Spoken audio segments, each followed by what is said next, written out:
Hello friends, माँ Saraswati classes के YouTube channel पर मैं शिवांश द्विवेदी आप सभी का स्वागत करता हूँ। यूपी RVUNL TG2 और इसरो की आने वाली इंस्ट्रूमेंट पोस्ट और इलेक्ट्रॉनिक्स मैकेनिक्स पोस्ट के लिए हमारी स्पेशल वीडियो लेक्चर सीरीज़ है, जिसमें हम पहले इम्पॉर्टेंट कॉन्सेप्ट को डिस्कस करते हैं, उसके बाद इम्पॉर्टेंट क्वेश्चंस को डिस्कस करते हैं। तो आज का जो हमारा टॉपिक है वो बेसिक इलेक्ट्रिकल है, 9th नंबर की ये क्लास है। आज के टॉपिक में हम Ohm's law, specific resistivity, specific conductivity और इससे संबंधित जितने भी इम्पॉर्टेंट फैक्ट हैं उनको डिस्कस करेंगे, जो कि आपके एग्ज़ाम के लिए काफ़ी इम्पॉर्टेंट हैं। अगर आप प्रीवियस ईयर एग्ज़ाम को देखते हैं यूपी RVUNL के, तो यहाँ से आपके 2 से 3 क्वेश्चन पूछे गए थे। ऐसी संभावना है कि आपका जो नेक्स्ट एग्ज़ाम होने वाला है उसमें भी यहाँ से 2 से 3 क्वेश्चन पूछे जा सकते हैं। तो बेहद इम्पॉर्टेंट ये आपके लिए क्लास है। जो क्लास है ये आपकी लाइव होती है डेली इवनिंग में 5:30 पर, तो आप इससे 5:30 पर लाइव जुड़ सकते हैं। इसके अलावा यूपी RVUNL TG2 एग्ज़ाम के लिए पोस्ट इंस्ट्रूमेंट इलेक्ट्रॉनिक्स मैकेनिक्स वालों स्टूडेंट्स के लिए ऑफलाइन हमारी टेस्ट सीरीज है, जो कि PDF फॉर्मेट में है। इसमें आपको 5 मॉक टेस्ट मिलेंगे, टेक्निकल सब्जेक्ट को इसमें कवर किया गया है। तो इस तरीके से 750 आपके इम्पॉर्टेंट क्वेश्चन हो जाते हैं, जिनका जो आपके क्वेश्चन है ये प्रीवियस जो आपका एग्ज़ाम हुआ था उसके एनालिसिस के आधार पर यहाँ पर क्वेश्चन रखे गए हैं कि किस लेवल के कितने टॉपिक वाइज आपके वेटेज के यहाँ पर क्वेश्चन पूछे गए थे, उसी आधार पर यहाँ पर क्वेश्चन है। काफ़ी इंपॉर्टेंट आए, आपको अच्छे से हेल्प मिलेगी इन क्वेश्चन से। डेडिकेटेड न्यू टेस्ट सीरीज़ बनाई गई है ये। इसके लिए आप कैसे जुड़ सकते हैं, तो यहाँ पर आपको एक व्हाट्सएप नंबर दिया हुआ है, इस पर आप मैसेज कीजिएगा। यहाँ पर आपको 60 रुपीज़ का अमाउंट पे करना होगा। ये भी आपको जानकारी मिल जाएगी कैसे पे करना है, तो इससे आप जुड़ सकते हैं। इसके अलावा अगर आप इलेक्ट्रॉनिक्स मैकेनिक्स के अंतर्गत किसी भी टेक्नीशियन एग्ज़ाम की तैयारी कर रहे हैं, तो इसके लिए भी हमारे पास hand written PDF note course हैं। ये कम्प्लीटली हैंड रिटन नोट्स हैं, जिससे आप जुड़ सकते हैं। जितने भी आपके टॉपिक्स हैं वो सभी टॉपिक्स इसमें कवर हैं। सभी टॉपिक्स की यहाँ पर आपको थ्योरी मिलेगी। थ्योरी के बाद यहाँ पर आपको ऑब्जेक्टिव क्वेश्चंस मिलेंगे, जो कि objective question previous year exam में पूछे गए हैं, वो भी यहाँ पर इंक्लूड हैं। और इसके अलावा कुछ नए क्वेश्चन भी हैं जो कि आपके आने वाले एग्ज़ाम के लिए इम्पॉर्टेंट हैं। इसके अलावा यहाँ पर आपको न्यूमेरिकल क्वेश्चंस भी मिलेंगे। जिस पैटर्न जिस लेवल पर न्यूमेरिकल क्वेश्चन पूछे गए हैं उसको भी इसमें इंक्लूड किया गया है, तो आप इससे जुड़ सकते हैं। यहाँ पर आपको एक व्हाट्सएप नंबर दिया है, यहाँ पर आपको व्हाट्सएप मैसेज करना है, कॉल यहाँ पर कनेक्ट नहीं होगा, मैसेज कीजिएगा। इसके बाद आपको सारी जानकारी यहाँ पर मिल जाएगी। तो आइए आज की क्लास को शुरू करते हैं। जो हमारी क्लास है उसका टॉपिक है बेसिक इलेक्ट्रिकल। बेसिक इलेक्ट्रिकल में सबसे पहले हमें ओम्स लॉ के बारे में जानना होगा, और ओम्स लॉ के बारे में जानने से पहले हमें ये भी पता होना चाहिए कि जो ओम्स लॉ है वो आखिर किसके द्वारा ये बनाया गया था। ये जो नियम है ये किसके द्वारा बनाया गया था, तो जर्मन के एक वैज्ञानिक थे जिनका पूरा नाम था जॉर्ज साइमन ओम। इनके द्वारा 1828 यानी कि 1828 में इस नियम को प्रतिपादित किया गया था। तो ये नाम आपको याद रखना होगा, हो सकता है कभी एग्ज़ाम में पूछा जाए, और इसकी डेट भी आप याद रख सकते हैं। वैसे तो ये इतना इम्पोर्टेंट नहीं है, नाम ही यहाँ पर इम्पोर्टेंट है, सिर्फ आपको नाम याद रखना है। पर कभी कभार अगर पूछ लिया जाए तो इसके लिए हम यहाँ पर कोई भी रिस्क नहीं लेना चाहते हैं, तो यहाँ पर आपको डेट भी दी गई है। तो इनके द्वारा एक नियम दिया गया था। क्या कहा था इनने अपने नियम में, तो ये जान लेते हैं।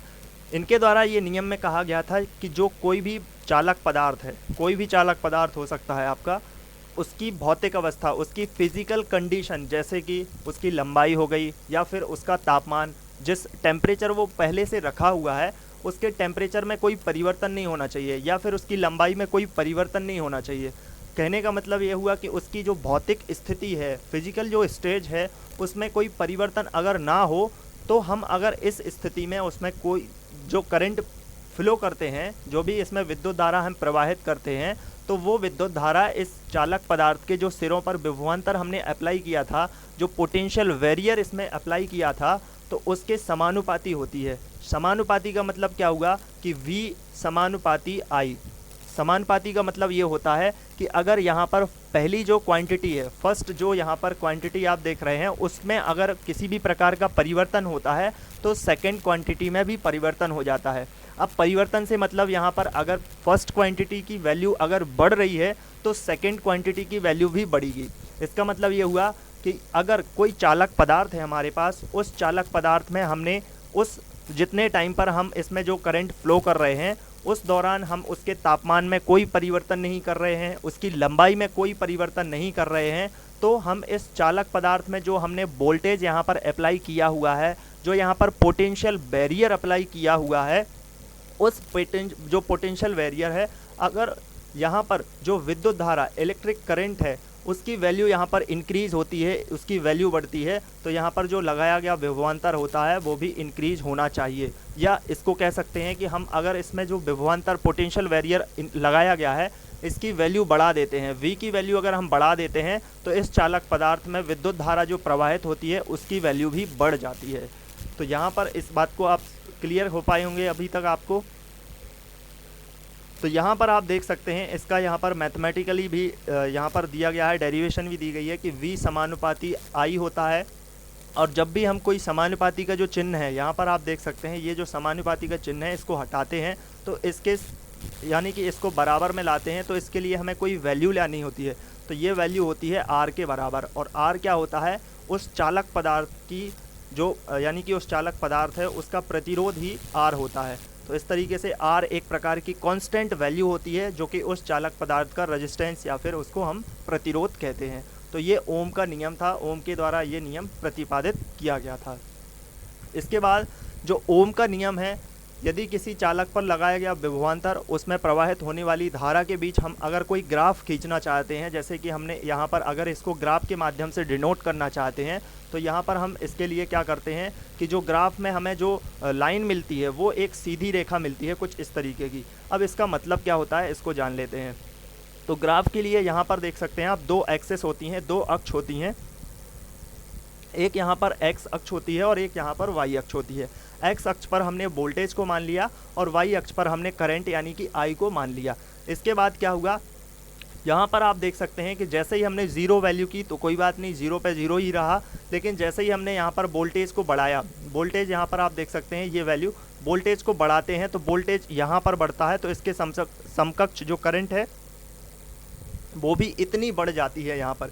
इसके बाद अगर हम इसके वोल्टेज को और बढ़ाते हैं, लेकिन यहाँ पर कंडीशन ये रखनी है कि ना तो उसके तापमान में कोई वृद्धि होनी चाहिए, ना ही उसके लंबाई में कोई वृद्धि या कमी होनी चाहिए। तो ये जो इसकी फिजिकल स्टेज है उसमें किसी भी प्रकार का परिवर्तन नहीं होना चाहिए, तभी ये ओम का नियम लागू होता है। तो यहाँ पर अगर हम वोल्टेज को और आगे करते हैं तो करंट और ज़्यादा आगे बढ़ती है। तो यहाँ पर आप देख सकते हैं इसके रिस्पेक्ट में जो वोल्टेज की वैल्यू बढ़ रही है उसी के रिस्पेक्ट में करंट की वैल्यू भी लगातार बढ़ती जाती है। लगातार अगर हम वोल्टेज को बढ़ाते जाएंगे तो करंट भी लगातार बढ़ते जाएगा। मान लीजिएगा इस पॉइंट पर जब हमने वोल्टेज लगाया तो ये 5 वोल्ट था, तो यहाँ पर देख सकते हैं यहाँ पर कितनी ज़्यादा करंट जो हमें बढ़ते हुए मिल रही है। तो इसका मतलब यही है कि ग्राफ पर अगर हम इसको डिनोट करना चाहें, इसका अगर हम इस तरीके से ग्राफ खींचना चाहें, तो ग्राफ में जो हमें लाइन मिलती है वो सीधी रेखा मिलती है।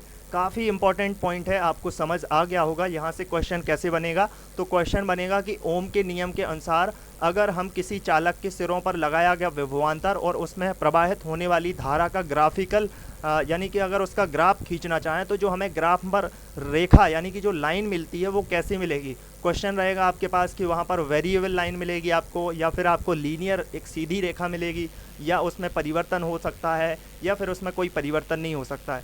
इस तरीके के ऑप्शन मिलेंगे। तो आपको ये पॉइंट याद रखना है कि ओम के नियम में सीधी रेखा हमें ग्राफ पर मिलती है।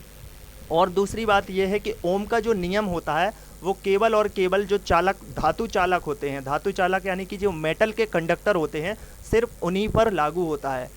इसके अलावा या कही जा सकता है कि जो कंडक्टर के अलावा सेमीकंडक्टर होते हैं तो उस पर ओम का नियम लागू नहीं होता है, और ना ही विद्युत अपघट्य यानी कि जो इलेक्ट्रोलाइट होते हैं उन पर भी ओम का नियम लागू नहीं होता है। ये केवल और केवल मेटल कंडक्टर पर लागू होता है। ये भी काफ़ी इम्पॉर्टेंट पॉइंट है आपके लिए। तो ये केवल और केवल किस पर लागू होता है, मेटल कंडक्टर पर ही लागू होता है। अब ओम के नियम की कुछ सीमाएं भी हैं। सीमाएं का मतलब कि ओम का नियम जो है वो कुछ लिमिटेड होता है, कुछ ज़रूरी चीज़ों तक ही ये अप्लाई होता है। और ओम की नियम सीमा ये है कि चालक पदार्थ का तापमान जो है वो एकदम कांस्टेंट होना चाहिए, नियत होना चाहिए। अगर यहाँ पर देख सकते हैं कि मान लीजिएगा पहले हमने जो वोल्टेज लगाया वो 1 वोल्ट था, तो 1 वोल्ट के रिस्पेक्ट में हमें करंट उतनी बढ़ती हुई मिल गई। अगर उसका तापमान बढ़ जाता है तो तापमान बढ़ने से क्या होता है कि उसमें प्रतिरोध बढ़ जाता है, और प्रतिरोध बढ़ने की वजह से ऑब्वियस सी बात है हम वोल्टेज अगर बढ़ाएंगे तो उसके रिस्पेक्ट में उतनी करंट जो है वो नहीं बढ़ेगी, बल्कि क्योंकि क्या होगा कि उसमें प्रतिरोध ज़्यादा होगा, तो प्रतिरोध ज़्यादा होने की वजह से उतनी वहाँ पर करंट नहीं मिलेगी। तो यही ओम का नियम है कि तापमान जो है एकदम नियत होना चाहिए, वेरिएबल नहीं होना चाहिए, टेम्परेचर को वहाँ पर चेंज नहीं होना चाहिए, वेरिएबल नहीं होना चाहिए। तो ये ओम के नियम की सीमा है। फर्स्ट कंडीशन यहाँ पर ये होनी चाहिए। सेकंड कंडीशन यहाँ पर ये होनी चाहिए कि चालक के पदार्थ जो आपका जो भी कंडक्टर है उसमें किसी भी प्रकार की विकृति नहीं आनी चाहिए। विकृति आने का मतलब कि उसकी लंबाई में कोई परिवर्तन नहीं होना चाहिए, उसके अनुप्रस्थ काट के क्षेत्रफल में कोई परिवर्तन नहीं होना चाहिए, तो विकृति नहीं आनी चाहिए। और ओम का नियम यहाँ पर 2 कंडीशन में है, इस तरीके से यहाँ पर लिमिटेड होता है। तो ये पॉइंट भी आपको याद रखने हैं, क्वेश्चन एग्जाम में यहाँ से भी पूछे जा सकते हैं, कंडीशन वाइज क्वेश्चन पूछे जा सकते हैं। इसके बाद आता है आपका यहाँ पर इलेक्ट्रिकल कंडक्टेंस यानी कि वैद्युत चालकत्व। तो वैद्युत चालकत्व होता क्या है इसको यहाँ पर समझ लेते हैं। किसी चालक के प्रतिरोध के व्युत्क्रम को उसका वैद्युत चालकत्व कहते हैं। तो कल हमने आपको रेजिस्टेंस के बारे में बताया था, और रेजिस्टेंस के बारे में जितना भी बेसिक था वो मैंने आपको कल बताया था। हालांकि रेजिस्टेंस की हम एक अलग क्लास लेंगे जिसमें सारी चीज़ें आपको रेजिस्टेंस के बारे में फिर से पढ़ाएंगे और बहुत डिटेल में हमें पढ़ना होगा, क्योंकि रेजिस्टेंस से आपके 3-4 क्वेश्चन बन के आने वाले हैं। तो इस तरीके से पर यहाँ पर अब हम जान लेते हैं कि जो विद्युत चालकत्व यानी इलेक्ट्रिकल जो कंडक्टेंस होता है वो होता क्या है। तो इलेक्ट्रिकल जो कंडक्टेंस होता है वो प्रतिरोध के व्युत्क्रम होता है। अब प्रतिरोध है उसका व्युत्क्रम का मतलब क्या होगा, प्रतिरोध को हम R से डिनोट करते हैं। अगर हम इसके कंडक्टेंस की बात करें तो ये जो होगा आपका यहाँ पर इन्वर्सली प्रोपोर्शनल होता है, वो भी G के, और ये G क्या होता है, यही G होता है आपका कंडक्टेंस। यानी कि अब इस जो आपको यहाँ पर जो इक्वेशन दिख रही है इसका मतलब क्या हो गया, इसका मतलब ये होगा कि अगर रेजिस्टेंस की वैल्यू बढ़ती है, अगर रेजिस्टेंस की वैल्यू बढ़ती है तो यहाँ पर आपकी जो कंडक्टेंस है उसकी वैल्यू कम हो जाती है। मतलब कि ये है कि अगर कंडक्टेंस की वैल्यू कम हो रही है तो ये रेजिस्टेंस की वैल्यू बढ़ रही है। इन्वर्सली प्रोपोर्शनल का यही मतलब होता है कि अगर एक क्वांटिटी बढ़ रही है तो दूसरी क्वांटिटी घटती है, यहाँ पर ये इसका मतलब होता है। तो ऑब्वियस सी बात है कि अगर रेजिस्टेंस या फिर प्रतिरोध बढ़ेगा तो उसका जो चालकत्व होगा या फिर हम कंडक्टेंस कह सकते हैं उसको, वो घटेगा, क्योंकि ये एक दूसरे के इन्वर्सली प्रोपोर्शनल होते हैं। तो यहाँ पर इसका यही मतलब है कि चालकत्व होता क्या है, तो ये प्रतिरोध के व्युत्क्रम होता है या फिर इन्वर्सली प्रोपोर्शनल होता है यहाँ पर, उसी को हम यहाँ पर विद्युत चालकत्व कहते हैं और इसको डिनोट किया जाता है G से प्रदर्शित करते हैं। काफ़ी इंपॉर्टेंट चीज़ें आपको यहाँ पर बताई जा रही हैं, तो इनको सबको आप या तो नोट कर लीजिएगा अच्छे तरीके से और अच्छे से याद कीजिएगा, क्योंकि यहीं से आपके जो इम्पोर्टेंट पॉइंट हैं ये बन के आते हैं एग्ज़ाम में। इसके बाद अगर हम इसकी जो जो आपकी कंडक्टेंस था उसकी अगर यहाँ पर यूनिट की बात करें, मात्रक की बात करें, तो वो क्या होता है, इसका जो मात्रक या यूनिट जो होता है वो होता है ओम का इन्वर्स। यानी कि जो ओम होता है वो तो आपको पता है ओम किसका है, यहाँ पर प्रतिरोध का है। पर प्रतिरोध का है तो यहाँ पर अगर हम G को निकालते हैं, अभी आपको थोड़ी देर पहले बताया कि जो G होता है वो इन्वर्सली प्रोपोर्शनल होता है 1/R के। तो अगर हम इसके बराबर में कुछ लाएंगे तो यहाँ पर कुछ ना कुछ नियतांक हो जाएगा। अब नियतांक क्या होता है, बराबर नियतांक मान लीजिएगा K हो गया, कोई कांस्टेंट वैल्यू हो गई, और ये हो जाती है 1/R। तो अगर इसका मात्रक निकालें तो क्या हो जाएगा, G बराबर 1/R। R का क्या होता है, ओम होता है, और जब ये ओम ऊपर जाएगा तो ऊपर क्या हो जाएगा, माइनस में लग जाता है यहाँ पर चिन्ह, तो इसीलिए यहाँ पर माइनस में चिन्ह लग गया है। तो ये माइनस में जो चिन्ह लगता है ये होता है आपका ओम। इस तरीके से आप इसको इस तरीके से भी कह सकते हैं कि ओम यहाँ पर इन्वर्स 1, या फिर इसको म्यो भी कहा जाता है, यहाँ पर आपको म्यो भी कहा जाता है। और म्यो का जो साइन होता है वो कुछ उल्टा होता है, ओम का इस तरीके का उल्टा साइन होता है, तो ये म्यो हो जाता है। तो या तो इसको आप ओम इन्वर्स भी कह सकते हैं या फिर इसको आप म्यो भी कह सकते हैं, या फिर ओम इन्वर्स डायरेक्ट इस तरीके को भी इसको लिख सकते हैं। इसका जो विमीय सूत्र होता है वो क्या होता है, m की पावर -1, l की पावर -2, t की पावर 3, a की पावर 2, ये इसका विमीय सूत्र होता है। वैसे तो इतना इंपॉर्टेंट नहीं है ये, फिर भी हम रिस्क नहीं ले सकते हैं, इसीलिए आपको ये बता दिया है कि इसका जो विमीय सूत्र होता है वो ये होता है। तो आप अगर याद रख सकते हैं तो अच्छी बात है, फिर भी उतना ज़्यादा ये विमीय सूत्र इंपॉर्टेंट नहीं है, पर इसका मात्रक बहुत ज़्यादा इंपॉर्टेंट है, ये आपको ज़रूर याद रखना होगा। इसके बाद हम बात करते हैं स्पेसिफिक रेजिस्टेंस या फिर स्पेसिफिक रेजिस्टिविटी, यानी कि विशिष्ट प्रतिरोध या फिर प्रतिरोधकता। ये विशिष्ट प्रतिरोध या प्रतिरोधकता आखिर होती क्या है, अब इसको यहाँ पर हम समझ लेते हैं।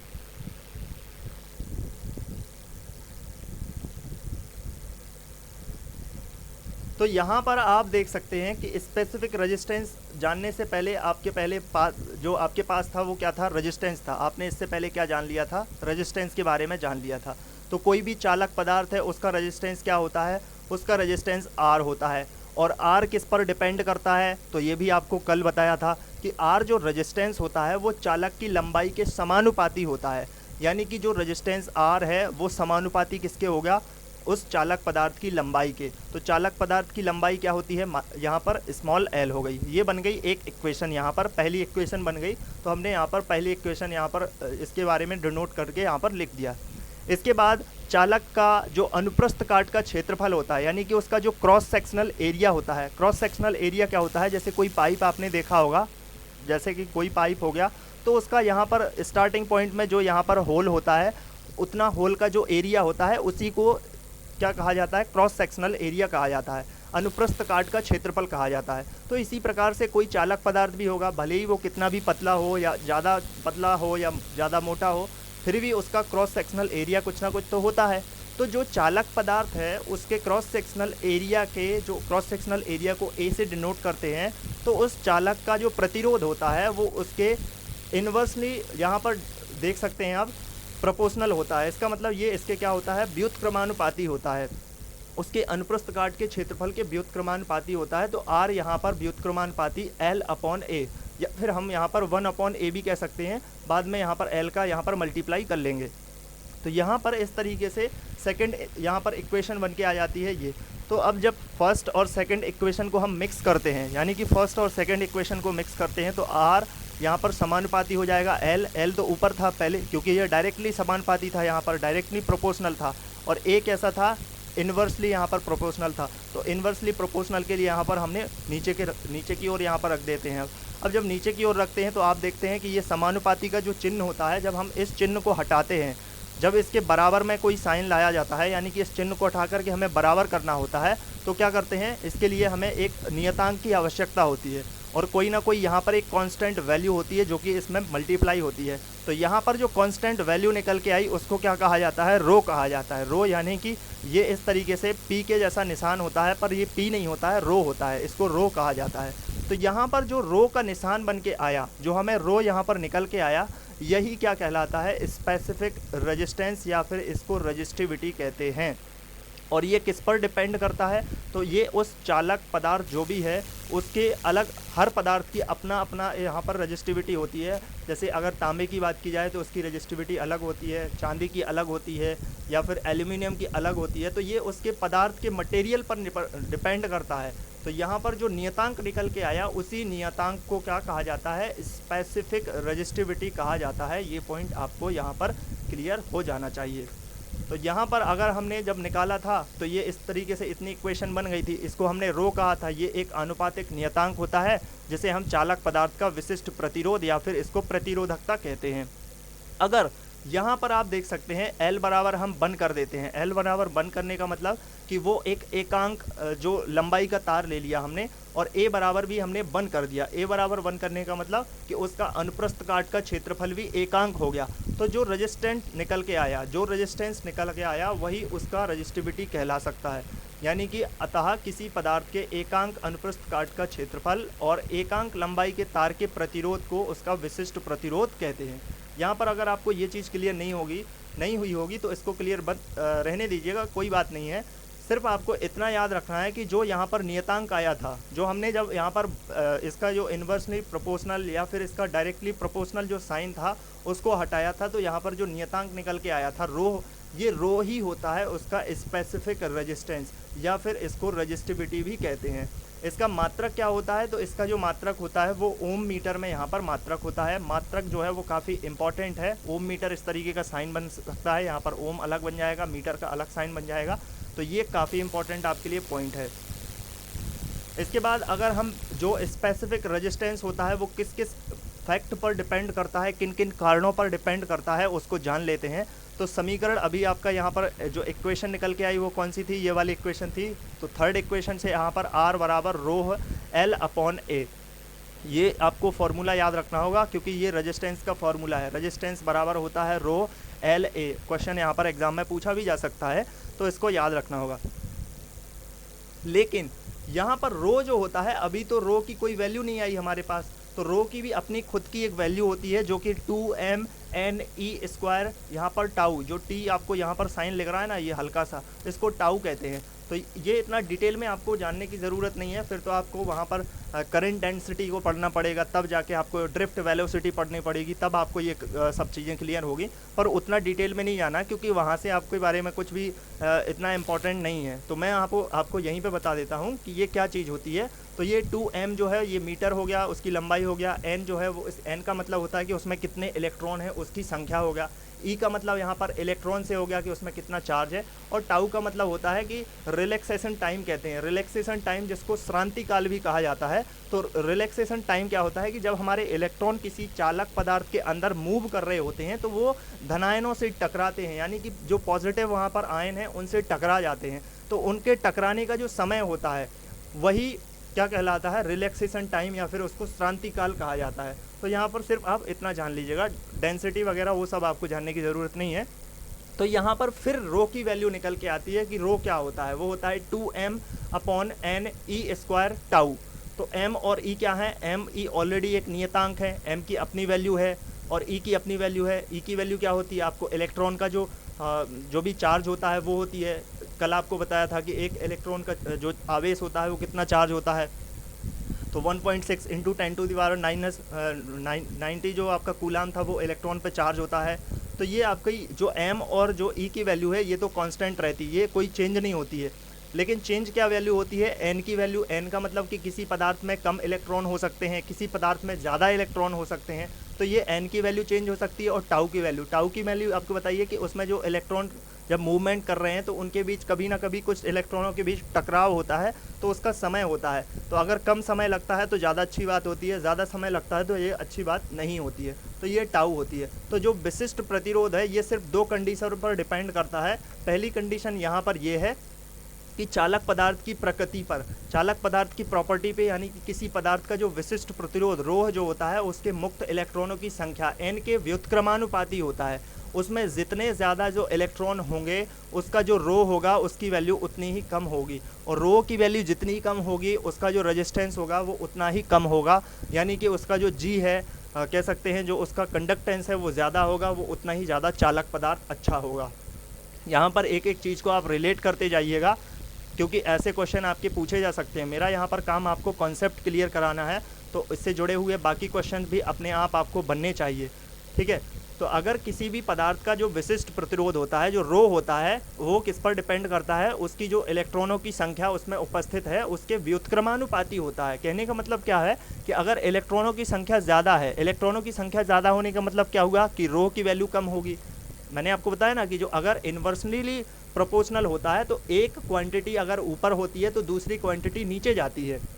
तो इस तरीके से जब रो की वैल्यू कम हो जाएगी तो हमारा रेजिस्टेंस का फॉर्मूला क्या था, रेजिस्टेंस का फॉर्मूला ये था कि रो के बराबर था, ये रो के समानुपाती था। तो अगर रो की वैल्यू कम हो रही है तो यहाँ पर रेजिस्टेंस की वैल्यू भी नीचे होगी, और अगर रेजिस्टेंस की वैल्यू नीचे होती है तो उसकी जो चालकत होता है, यानी कि जो जी होता है, वो रेजिस्टेंस के कैसा होता है, वो रेजिस्टेंस के 1/, अपोजिट होता था, अभी आपको बताया है 1/r होता है। तो अगर r की वैल्यू कम हो रही है तो g की वैल्यू यहाँ पर बढ़ रही है, और g क्या था, चालकत, यानी कि उस पदार्थ की चालकता थी, तो चालकता बढ़ जाएगी।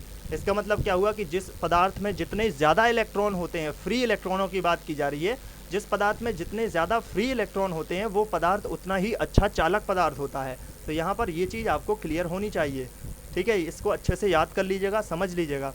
तो इस प्रकार जिस पदार्थ के प्रति एकांक आयतन में मुक्त इलेक्ट्रॉनों की संख्या जितनी ज़्यादा होगी उसका स्पेसिफिक रेजिस्टेंस क्या होता है, कम हो जाता है। यहाँ पर स्पेसिफिक रेजिस्टेंस कम होने से हमें फ़ायदा है। फ़ायदा कैसा है, क्योंकि उसका चालकत्व बढ़ जाएगा। इसके बाद जो स्पेसिफिक रेजिस्टेंस होता है वो दूसरी जो यहाँ पर प्रॉपर्टी है वो किस पर डिपेंड करता है, तो वो टाइम पर यहाँ पर टेम्परेचर पर डिपेंड करता है। टेम्परेचर क्या होता है कि किसी पदार्थ का विशिष्ट प्रतिरोध जो R है उसके मुक्त इलेक्ट्रॉनों के शांति काल, यानी कि टाउ के व्युत्क्रमानुपाती होता है।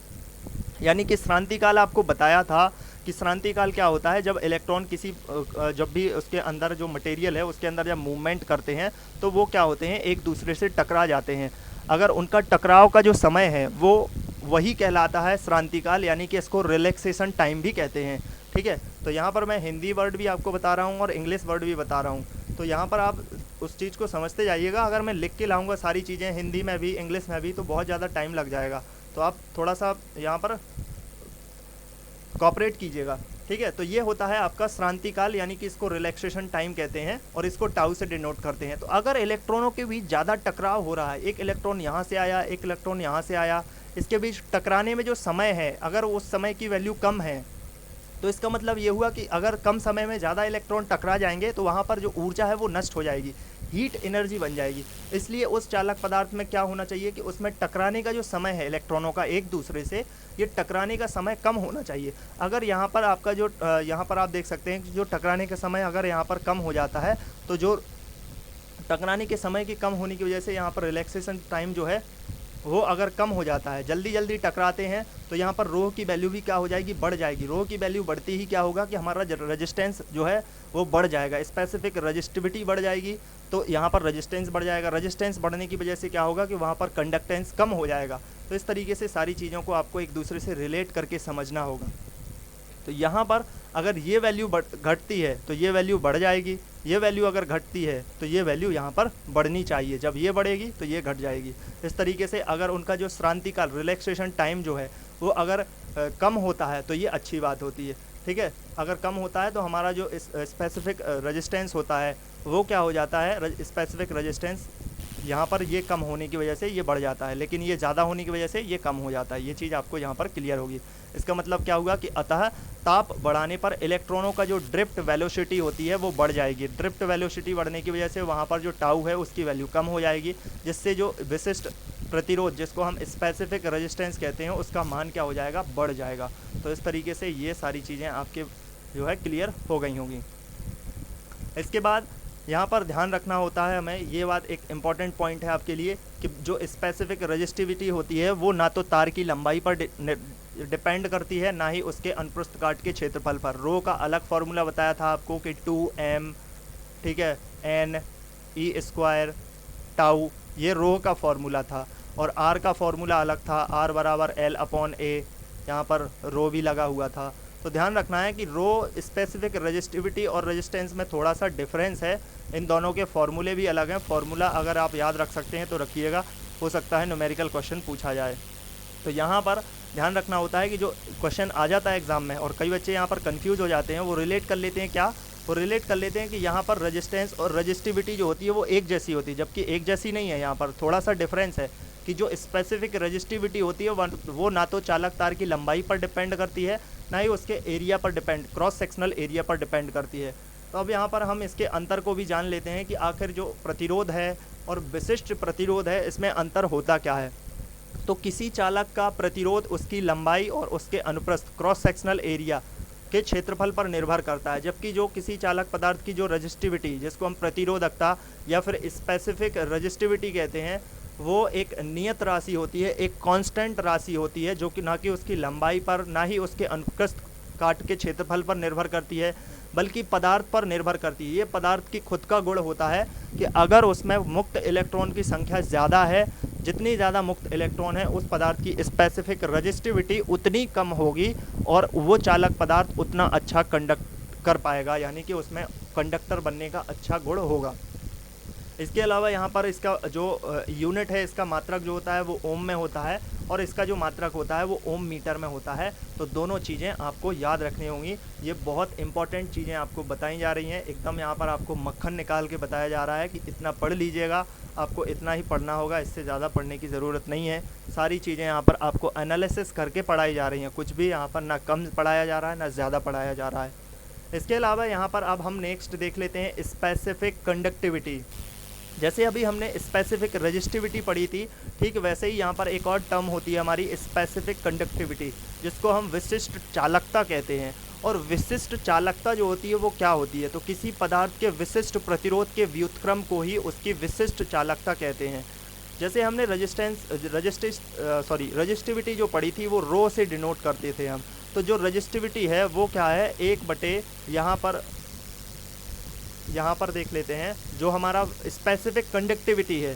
स्पेसिफिक कंडक्टिविटी को हम सिग्मा से डिनोट करते हैं, ये इसका सिग्मा का साइन है।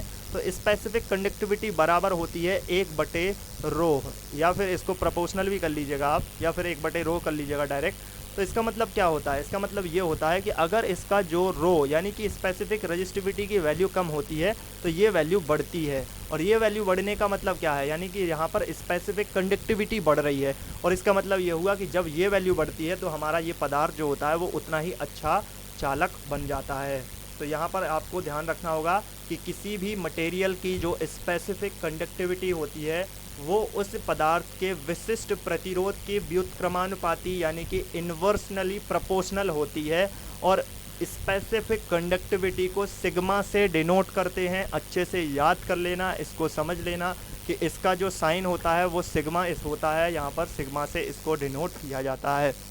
फॉर्मूला भी देख सकते हैं आप, छोटे मोटे न्यूमेरिकल क्वेश्चन बनते हैं तो ये इस तरीके से पूछा जा सकता है कि विशिष्ट चालकता बराबर 1/, विशिष्ट प्रतिरोध, या फिर न्यू बराबर 1/, रो भी हम इसको कह सकते हैं, और इसका जो मात्रक यूनिट जो होती है वो 1/, ओम मीटर होती है, या फिर म्यो मीटर भी कह सकते हैं इसको, या फिर इसको इस तरीके से भी जो ओम साइन बना हुआ है वो इन्वर्स होता है, और एम जो साइन बना है वो भी इन्वर्स होता है। ओम की पावर -1, एम की पावर -1, ये इसका फॉर्म जो है यूनिट होता है। तो देखिए जितनी चीज़ें आपको बताई हैं ये सब याद कर लेना, बहुत अच्छे से याद कर लेना, इनको बिल्कुल भी इग्नोर मत करना। ये क्वेश्चन आपका डेफिनेटली एग्जाम में पूछा जा सकता है। यहाँ पर 2-3 इंपॉर्टेंट पॉइंट भी मैं आपके लिए लाया हूँ कि तांबे जो होता है, तांबा होता है ना हमारा, वो उसकी प्रतिरोधकता कम होती है। हालांकि जो सबसे कम प्रतिरोधकता होती है वो चांदी की होती है, सिल्वर की होती है, ठीक है। कुछ जो स्टूडेंट थे वो कह रहे थे कि गोल्ड की होती है, पर गोल्ड नहीं होता है। गोल्ड आपको पता होना चाहिए कि गोल्ड जो होता है ना वो एल्यूमिनियम से भी ख़राब कंडक्टर होता है। कंडक्टर का मतलब ये नहीं है कि जो धातु जितनी महंगी है वो उतनी अच्छी है। देखिए धातु जब चालक होता है ना तो उसकी चालकता का अभी आपको बताया कि जितने ज़्यादा फ्री इलेक्ट्रॉन पाए जाते हैं उसके आउटर मोस्ट सेल में, उसके परमाणु में जितने ज़्यादा फ्री इलेक्ट्रॉन पाए जाते हैं उसकी वजह से उसकी कंडक्टिविटी अच्छी होती है। ये मतलब नहीं है कि वो धातु महंगी है तो वह धातु अच्छी कंडक्टिविटी होती है, नहीं। सबसे पहले नंबर पे जो सबसे अच्छा चालक होता है वो होता है चांदी, उसके बाद होता है तांबा, क्रम याद कर लीजिएगा, उसके बाद होता है एल्यूमिनियम, एल्यूमिनियम के बाद आता है सोना यानी कि गोल्ड। तो इसको आप अच्छे से ध्यान रख लेना, ये क्रम भी एग्जाम में पूछा जा सकता है। तो तांबे की जो विशेष यहाँ पर प्रतिरोधकता होती है वो कम होती है, इसकी जो वैद्युत चालकता है वो ज़्यादा होती है, इसलिए विद्युत परिपथों में तांबे के तारों का उपयोग कनेक्टिविटी वायरों के लिए किया जाता है। अब इससे पहले तांबे से अच्छा क्या होता है, सिल्वर, जिसको हम चांदी कहते हैं, पर हम उसका यूज़ इसलिए नहीं कर पाते क्योंकि वो बहुत ज़्यादा महंगी होती है। तो दूसरा हमारे पास जो ऑप्शन बचता है वो तांबा ही बचता है। तो यहाँ पर इसलिए तांबे का जो उपयोग है सबसे ज़्यादा किया जाता है। हालांकि तांबे का भी एक विकल्प है एल्यूमिनियम, पर एल्यूमिनियम में थोड़ा सा ज़्यादा प्रतिरोध हो जाता है, इस वजह से एल्यूमिनियम उतना अच्छा नहीं माना जाता है। इसके अलावा जो मिश्र धातुएं होती हैं उनकी प्रतिरोधकता ज़्यादा होती है। मिश्र धातुओं से मतलब कोई धातु अगर मिश्रित है, जैसे कोई कांसे की धातु हो गई या फिर कुछ टिन वगैरह होती हैं, ये मिश्र धातुएं होती हैं, तो ये मिश्र धातुओं का प्रतिरोधकता जो होती है वो ज़्यादा होती है। ध्यान रखने वाला पॉइंट, बहुत इंपॉर्टेंट पॉइंट है आपके लिए, ये लिख के लाया हूँ मैं, बिल्कुल याद कर लेना, इसको इग्नोर मत करना। सारी चीज़ें जो आपको बता रहा हूँ वो याद करते जाइएगा। कुछ भी यहाँ पर अगर आप इग्नोर कर रहे हैं, कम से कम इसके लिए आपको अगर किसी बुक में पढ़ते तो कम से कम आपको यहाँ पर बहुत ज़्यादा 25-30 पेज पढ़ने होते, तब जाके ये यहाँ पर मक्खन मिल पाता आपको। जबकि मैं यहाँ पर सारी चीज़ें अलग से निकाल के लाया हूँ ताकि कम समय में ज़्यादा अच्छे तरीके से आप सीख सकें, उसको याद कर सकें, जो आपके लिए एग्ज़ाम के लिए रेलेवेंट है। तो यहाँ पर मिश्र धातुएँ जो होती हैं उनकी जो प्रतिरोधकता होती है वो ज़्यादा होती है, उनकी जो रजिस्टिविटी होती है वो ज़्यादा होती है। अर्धचालक पदार्थ यानी कि सेमीकंडक्टर जो मटेरियल होते हैं उनकी प्रतिरोधकता कम होती है, और जितनी ज़्यादा इम्प्योरिटी मिला दी जाती है, जितना ज़्यादा टेम्परेचर बढ़ा दिया जाता है अर्धचालकों पदार्थों का, तो वो उतने ही ज़्यादा अच्छे कंडक्ट कर पाते हैं, उतनी ही कम उनकी प्रतिरोधकता हो जाती है। तो यहाँ पर ध्यान रखना है कि चालकों की जो प्रतिरोधकता है वो सबसे कम होती है। प्रतिरोधकता का मतलब क्या हुआ कि ये कंडक्टिविटी अच्छी होगी, जब प्रतिरोधकता कम होगी तो कंडक्टिविटी क्या होगी, अच्छी होगी। तो इस पॉइंट को अच्छे से याद रखना। कई बार क्वेश्चन एग्ज़ाम में आते हैं, पूछे भी गए हैं। जहाँ तक मुझे जितना एक्सपीरियंस है अपने बच्चों को जो मैंने पढ़ाया है उसके अनुसार बहुत सारे बच्चे सेलेक्ट भी हुए हैं। तो इस तरीके की सारी चीज़ें मुझे देखने को मिलती हैं। लगातार एग्ज़ाम को पेपर को मैं एनालिसिस करता रहता हूँ, सारी चीज़ें उसी के अनुसार आपको यहाँ पर पढ़ा रहा हूँ। तो जो मिश्र धातुएं होती हैं ये क्वेश्चन आता है, बच्चे इसलिए गलत कर देते हैं क्योंकि उन्हें ये लगता है कि धातु है ये, जबकि ये मिश्र धातु है। तो मिश्र धातुओं की वजह से इनकी प्रतिरोधकता जो होती है वो अधिक हो जाती है, क्योंकि धातुएं जब मिश्र होती हैं तो उनके परमाणुओं में इलेक्ट्रॉनों में आदान प्रदान हो जाता है। तो ये पॉइंट अच्छे से याद कर लेना। इसके बाद यहाँ पर आपके पास नेक्स्ट पॉइंट ये होता है कि जो यहाँ पर आप देख सकते हैं कि 0 डिग्री पर आपका 1 ओम प्रतिरोध वाले ताप को अगर 1 डिग्री सेंटीग्रेड तक बढ़ाते हैं तो उसके प्रतिरोध में जो वृद्धि होती है उसे ही जो तार है उसका प्रतिरोध ताप गुणांक कहा जाता है। ये तो टेम्परेचर कोफिशिएंट जो होता है उसकी बात की गई है, पर टेम्परेचर कोफिशिएंट होता क्या है ये यहाँ पर जानना है कि 0 डिग्री सेंटीग्रेड पर अगर आप 1 ओम का आपका प्रतिरोध वाला तार है, उसके टेम्परेचर में अगर आप 1 डिग्री का अंतर कर देते हैं, यानी एक जो बढ़ा देते हैं 1 डिग्री बढ़ा देते हैं, तो उसके प्रतिरोध में जो वृद्धि होती है उसी को उस पदार्थ का प्रतिरोध ताप गुणांक या फिर हम उसको रेजिस्टेंस टेम्परेचर कोफिशिएंट कह देते हैं। तो ये पॉइंट काफ़ी इंपॉर्टेंट है, ये जो डेफिनेशन अभी आपको बताई गई है ये भी इम्पॉर्टेंट है आपके लिए। तो यहाँ पर और यहाँ 2-3 चीज़ें यहाँ पर आपके लिए लाए हैं, वो ये है कि प्रतिरोध जो तापमापी में प्लेटिनम का तार प्रयुक्त किया जाता है। किसी भी जो आपका प्रतिरोध मापने वाला तापमापी होता है उसमें प्लेटिनम वाले तार का यूज़ किया जाता है, क्योंकि प्लेटिनम का जो विशिष्ट प्रतिरोध है वो ज़्यादा होता है। प्लेटिनम का विशिष्ट प्रतिरोध ज़्यादा होता है, इसके प्रतिरोध ताप गुणांक अल्फ़ा का मान भी उतना ही अधिक होता है एवं ताप के उच्च परास तथा नियत बना रहता है। तो यहाँ पर ध्यान देने वाली बात यह है कि जो सोना होता है ना, सोने से भी ज़्यादा महंगा होता है प्लेटिनम। बहुत बच्चों को ये कन्फ्यूज़न रहती है और बहुत बार ये डाउट भी आता है मेरे पास। तो क्वेश्चन एक बच्चे ने कल किया था कि सर इसका जो है आपने बताया है कि सिल्वर सबसे अच्छी कंडक्टेंस होता है, तो सिल्वर से ज़्यादा महंगी धातु तो सोना होती है, उसका कंडक्टेंस अच्छा होना चाहिए, जबकि सिल्वर यानी कि गोल्ड से ज़्यादा महंगा तो प्लेटिनम होता है। अब आप यहाँ पर देख सकते हैं ये खुद लिखा हुआ है कि प्लेटिनम का विशिष्ट प्रतिरोध ज़्यादा होता है। विशिष्ट प्रतिरोध ज़्यादा होगा तो उसका प्रतिरोध और ज़्यादा हो जाएगा, ठीक है ना। तो ये चीज़ें, इसका मतलब ये नहीं है कि कोई धातु महंगी है वो उतनी ज़्यादा कंडक्टिविटी होती है। सबसे अच्छा जो कंडक्टेंस होता है वो चांदी ही होती है। तो ये क्रम आपको याद रखना है, ठीक है। तो यहाँ पर ध्यान रखना है कि प्रतिरोध जो तापमापी होते हैं उसमें प्लेटिनम वाले तार का यूज़ किया जाता है, क्योंकि इसका विशिष्ट प्रतिरोध ज़्यादा होता है और इसके प्रतिरोध ताप गुणांक का जो मान होता है वो अल्फ़ा जो होता है उसके मान से भी अधिक होता है, और ताप के हाई रेंज तक ये जो है कांस्टेंट बना रहता है। अगर तापमान बढ़ जाए तो इसका जो प्रतिरोध ताप गुणांक है वो एकदम कांस्टेंट बना रहता है, उसमें कोई परिवर्तन नहीं होता है। इसी प्रॉपर्टी की वजह से हम प्लेटिनम का उपयोग जो करते हैं वो एक प्रतिरोध तापमापी की जगह यूज़ किया जाता है। इसके बाद आगे पॉइंट है आपके लिए कि मिश्र धातुओं का प्रतिरोध अथवा प्रतिरोधकता भी ताप बढ़ाने से बढ़ता है, लेकिन यह वृद्धि शून्य धातुओं की तुलना में बहुत ही कम होती है। यानी कि अब यहाँ पर बहुत ही इम्पॉर्टेंट पॉइंट है, यहाँ पर आप अब समझिएगा इस बात को कि जैसे हमारी नॉर्मल धातु होती है उसके अगर हम टेम्परेचर को बढ़ाते हैं तो उसका प्रतिरोध भी बढ़ता है, लेकिन अगर मिश्र धातु है कोई हमारी तो उसके टेम्परेचर को बढ़ाते हैं तो वो बढ़ता है, लेकिन इतना ज़्यादा नहीं बढ़ जाता कि जो प्योर धातु का टेम्परेचर बढ़ाने पर उसका रेजिस्टेंस बढ़ गया था, ये उतना ज़्यादा नहीं बढ़ता है, ये कम बढ़ता है। इसकी बढ़ने की क्षमता है लेकिन ये ज़्यादा नहीं बढ़ता है। तो ये पॉइंट यहाँ पर आपके लिए इम्पॉर्टेंट है, इसको याद कर लेना। चलिए आगे देखते हैं। इसके बाद तो आगे है हमारा कि कुछ जो मिश्र धातुएं होती हैं, कुछ की बात की गई है अब यहाँ पर, जैसे कि नाइक्रोम वगैरह का तार का जो यूज़ होता है वो हीटर वगैरह में प्रेस जो होता है कपड़ों पर प्रेस करने वाले उसमें यूज़ किया जाता है। तो इसमें कुछ मिश्र धातुएं हैं जैसे मैग्नीन, कांस्टेंट, तो ये जो होती हैं इनका विशिष्ट प्रतिरोध अधिक होता है। इनका विशिष्ट प्रतिरोध क्या होता है? अधिक होता है, लेकिन इनका प्रतिरोध ताप गुणांक कम होता है। प्रतिरोध ताप गुणांक का मतलब क्या हुआ था कि अगर टेम्परेचर को बढ़ाते हैं तो इनका प्रतिरोध बढ़ नहीं जाता है, बल्कि ये कम होता है। तो इस वजह से उतनी ज़्यादा स्पीड से नहीं बढ़ता है इनका टेम्परेचर।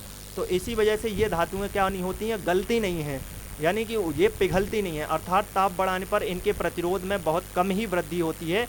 इसी वजह से इनका प्रयोग प्रामाणिक प्रतिरोध बॉक्स और हीटर या फिर जो कपड़ों में प्रेस करने वाला प्रेस होता है उसमें यूज़ किया जाता है, क्योंकि टेम्परेचर कोफिशिएंट अगर इसका कम बढ़ेगा, टेम्परेचर कोफिशिएंट के कम बढ़ने से मतलब ये हुआ कि उसके तापमान की जो क्षमता होगी वो ज़्यादा हो जाएगी, वो ज़्यादा तापमान को अपने अंदर रखने की क्षमता रखेगा, पिघलेगा नहीं। तो अन्य धातुएं अगर टेम्परेचर कोफिशिएंट बढ़ता है तो वो पिघल भी सकती हैं, पर ये जो मिश्र धातुएं यहाँ पर आपको 3 दी गई हैं, जिनमें नाइक्रोम हो गया, मैग्नीन हो गया, कांस्टेंट हो गया, तो इनमें क्या होगा कि इनके विशिष्ट प्रतिरोध ज़्यादा होने की वजह से इनका जो रेजिस्टेंस टेम्परेचर जो कोफिशिएंट होता है वो कम होता है। इस वजह से इनका जो यूज़ किया जाता है वो जहाँ पर हमें प्रतिरोध की वैल्यू मेज़र करनी होती है ऐसे इंस्ट्रूमेंटों में यूज़ किया जाता है, या फिर प्रतिरोध बॉक्सों में यूज़ किया जाता है, या फिर जो हमारे हीटर वगैरह हो गए जहाँ पर अधिक तापमान की आवश्यकता होती है वहाँ पर भी यूज़ किया जाता है। इसके बाद यहाँ पर हम देख लेते हैं अर्धचालकों में। अर्धचालकों में क्या होता है कि ताप बढ़ाने पर जो अर्धचालक पदार्थ होते हैं उनका प्रतिरोध जो होता है वो कम हो जाता है। ये बात मैं आपको आगे चल के बताऊंगा, जब सेमीकंडक्टर को पढ़ाऊंगा तो बहुत डिटेल में वहाँ सारी चीज़ें आपको समझा दूंगा। यहाँ पर आप थोड़ा सा इसको याद कर सकते हैं कि जो तापमान बढ़ाते हैं तो अर्धचालकों का जो प्रतिरोध होता है वो कम होता है। क्यों होता है? क्योंकि उसमें इम्प्योरिटी आ जाती है, इलेक्ट्रॉन उसमें ज़्यादा होने लगते हैं और इलेक्ट्रॉनों के बढ़ने की वजह से उसमें जो रेजिस्टेंस है वो कम होने लगता है। यही इसका कारण होता है। हालांकि इसको हम डिटेल में आगे कवर करके आपको बता देंगे। अब हम बात करते हैं विद्युत अपघट्यों की। विद्युत अपघट्य क्या होते हैं? इलेक्ट्रोलाइट होते हैं, जिनको अगर हम जल में घोल देते हैं तो ये क्या होते हैं? दो प्रकार के आयनों में विभाजित हो जाते हैं। जैसे हमने यहाँ पर H2SO4 की ही बात कर लेते हैं। जब H2SO4 को हम पानी में घोल देते हैं, ये एक प्रकार का अम्ल होता है जिसको हम क्या कहते हैं? इसको हाइड्रो, यहाँ पर आप देख सकते हैं H2SO4 है, तो H2SO4 को जब हम पानी में घोल देंगे तो H2 जो आयन है वो अलग हो जाएंगे, SO4 जो आयन है वो अलग हो जाएंगे। H2 पर जो आपका चार्ज होगा वो प्लस हो जाएगा, SO4 पर जो चार्ज होगा वो माइनस हो जाएगा। तो इस तरीके से इनको कहा जाता है विद्युत अपघट्य। विद्युत अपघट्यों की क्वालिटी ये होती है, इनकी प्रॉपर्टी ये होती है कि अगर हम इनका टेम्परेचर बढ़ा देते हैं तो इनकी जो श्यानता होती है, श्यानता की मतलब क्या होता है? विस्कोसिटी, इनका जो गाढ़ापन है वो कम हो जाता है। यानी ये क्या होते हैं? ज़्यादा गाढ़े नहीं होते हैं। जब टेम्परेचर बढ़ाएंगे तो ऑब्वियस सी बात है, कोई भी द्रव है अगर वो ज़्यादा गाढ़ा है, जैसे जैसे उसका टेम्परेचर बढ़ाते जाते हैं तो वो पतला होता जाता है। तो इसकी पतला होने का मतलब कि उसकी विस्कोसिटी यानी कि उसकी जो श्यानता है वो कम हो जाती है। श्यानता कम होने की वजह से क्या होता है कि जो आयन पानी के अंदर जो घुले हुए हैं, उस द्रव के अंदर जो घुले हुए हैं, वो बहुत अच्छे से मूवमेंट कर पाएंगे, एक दूसरे की अंदर जो है वो स्वतंत्रता पूर्वक उनकी गति हो पाएगी। तो इस वजह से क्या हो पाए, गति की वजह से ही तो इसमें किसी भी इलेक्ट्रोलाइट में विद्युत धारा प्रवाहित होती है, जैसे कि हमारे सेलों में हो रही थी। तो इसकी जो विद्युत धारा में जो इसकी चालकता है वो बढ़ जाएगी और विद्युत अपघट्यों का प्रतिरोध क्या होगा फिर? इसका मतलब ये हुआ कि विद्युत अपघट्यों का जो प्रतिरोध है उसका ताप गुणांक ऋणात्मक होता है। तो ये चीज़ आपको याद रखनी होगी। इस तरीके से यहाँ पर आपकी आज की क्लास के जितने भी इम्पोर्टेंट आपको पॉइंट थे वो बताए गए हैं। सारी चीज़ें आपको याद रखनी है। अगर आप पॉसिबल है याद रख सकते हैं तो बहुत ही अच्छी बात है, क्योंकि एग्ज़ाम निकालने के लिए आपको याद रखना ही होगा। और इसके अलावा अगर आप इसकी टेस्ट सीरीज़ से जुड़ना चाहते हैं जिसमें आपको इंपॉर्टेंट क्वेश्चन मिलेंगे, इंपॉर्टेंट क्वेश्चन जो कि आपके प्रीवियस ईयर एग्ज़ाम में पूछे गए थे, उसके विश्लेषण के आधार पर मैंने यहाँ पर आपको इंपॉर्टेंट क्वेश्चन रखे गए हैं। उसी के अनुसार मैं आपको यहाँ पर तैयारी करवा रहा हूँ, उसी के अनुसार मैं आपको थ्योरी पढ़ा रहा हूँ। और इसके लिए डेडिकेटेड न्यू टेस्ट सीरीज़ बनाई गई है। बनाने में काफ़ी टाइम लगा है, काफ़ी मेहनत लगी है। तो आप इतना तो समझ ही सकते हैं कि है ना, फ्री नहीं दे सकते, आप भी थोड़ा बहुत समझिएगा। तो इसके लिए चार्जेबल है 60 रुपीज़, बहुत ही कम चार्ज है। कोई आप बुक खरीदते हैं तो भी आपको चार्ज देना ही पड़ेगा ना, कोई बुक आपको फ्री में तो नहीं मिल जाएगी ना। तो वहाँ पर भी इस तरीके से आप समझ सकते हैं कि मेहनत से बनाई गई चीज़ें हैं। तो इसलिए आपको यहाँ पर इतना तो आप पे कर सकते हैं, इतना ज़्यादा आपको दिक्कत नहीं होगी। इसलिए बहुत कम चार्ज यहाँ पर रखा गया है। तो ये 60 रुपये है, आप इसे पे कर सकते हैं। नंबर यहाँ पर दिया गया है, इस नंबर पर आप मैसेज कर दीजिएगा, सारी जानकारी मिल जाएगी। अगर अभी तक आपने चैनल सब्सक्राइब नहीं किया है तो प्लीज़ सब्सक्राइब कर लेना, नोटिफिकेशन बेल आइकन प्रेस कर देना और लाइक करना वीडियो को, अपने दोस्तों के साथ शेयर भी ज़रूर करना। So thank you for watching.